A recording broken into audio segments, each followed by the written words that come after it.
প্লাস্টিকে, সেটা কি করব না আমরা ব্যাগেই সবজিটা নেব, আমরা না করব যে আমাদের প্লাস্টিক দিতে হবে।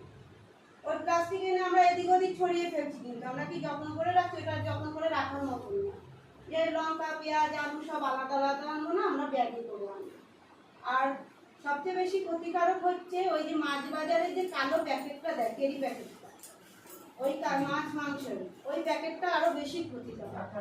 তার জন্য কি আমরা চেষ্টা করব টিফিন বাটি নেওয়ার জন্য, বা প্লাস্টিকের যে ফাইবারের গুলো ওটা তো আমরা ব্যবহার করতে পারি, ওটা অতি সহজে তো আমরা প্লাস্টিক বলে থাকতে পারবো না, ওগুলোও নিতে পারবো। তা আমরা যাতে এমনভাবে এগিয়ে যাব আমাদের প্রজন্ম যাতে সুস্থভাবে সুন্দরভাবে এই পৃথিবীতে বসবাস করে। তাই আমাদের এর জন্য কি করণীয়? আমাদের এখন পঞ্চায়েত থেকে গাড়ি করা হয়েছে এবং আমাদের রাজ্যধর পাড়ায় SWM হয়েছে। তার জন্য আমরা পঞ্চায়েত থেকে এই ওয়ার্ডে গাড়ি পাঠিয়ে দেব। আপনারা প্লাস্টিকটাকে যেখানে সেখানে ফেলে দেবেন না, বাড়িও নোংরা করবেন না।